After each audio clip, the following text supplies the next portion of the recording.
दोस्तों, कैसे हैं आप सब। आपके साथ एक कहानी साझा करना चाहता हूं मैं। एक बार एक इंसान रेगिस्तान में कहीं भटक गया और उसके पास जो खाने पीने की थोड़ी सी चीज़ें थी ना, वो भी जल्दी ख़त्म हो गई। और पिछले 2 दिनों से उस बंदे ने पानी की एक बूंद भी नहीं पी। वो बिल्कुल तरस रहा था पानी के लिए।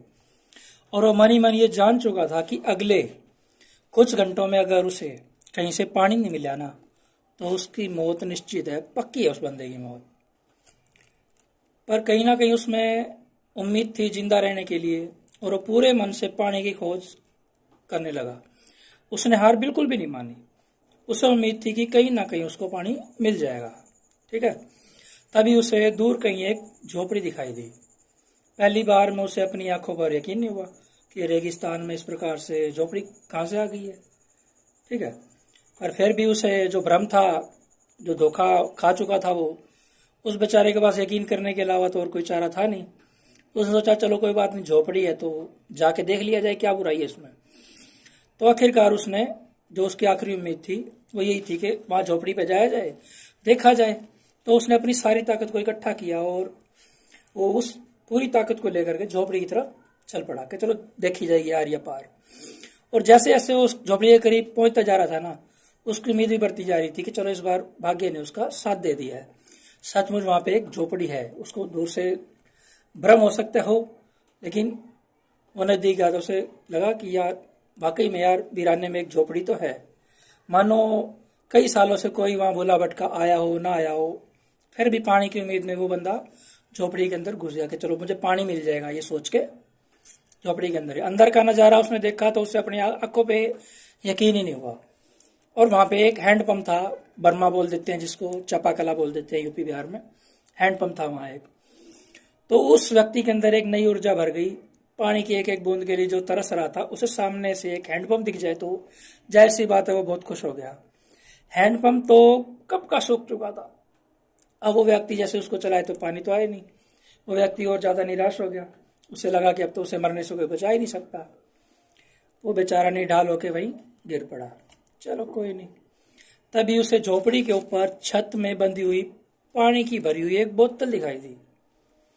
वो किसी तरह उसकी तरफ लपका और उसे खोलकर पीने ही वाला था कि उसे तभी उस बोतल से चिपका हुआ एक कागज दिखा। छोटा सा नोट बोतल के ऊपर लगा था। उसे वो कागज दिखा तो उसमें क्या लिखा था, इस पानी का प्रयोग हैंडपंप चलाने के लिए करो और वापस बोतल को भर के रख देना, और बिल्कुल भी भूलना नहीं इसको। ये काम बिल्कुल भी नहीं भूलना। यहाँ एक अजीब सी स्थिति थी। उस व्यक्ति को समझ नहीं आ रहा था कि वह पानी पीने के लिए है या हैंडपंप में डालकर हैंडपंप चालू करे या पिए। उसको समझ में नहीं आ रहा था वो करे क्या, उलझन में था।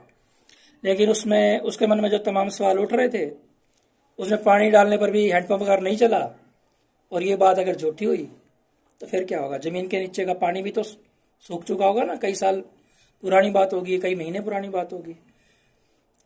अभी क्या किया जाए। पंप चल पड़े तो मौज हो जाएगी, यहाँ लिखी बात सच होगी तो पंप चल भी सकता है। वो समझ नहीं पा रहा था कि क्या करे क्या ना करे। फिर उसने काफी सोचने के बाद ना बोतल खोली और कांपते हाथों से ना, डरते डरते पानी पंप में डालने लगा। और पानी डालकर उसने एक उम्मीद से पंप चलाने की कोशिश की। पंप उसने चलाया 1 2 3, और हैंड पंप से ठंडा ठंडा पानी जो निकला है वो पानी बहुत ही मीठा और बहुत ही निर्मल था। उस व्यक्ति ने जी भर के पानी पिया।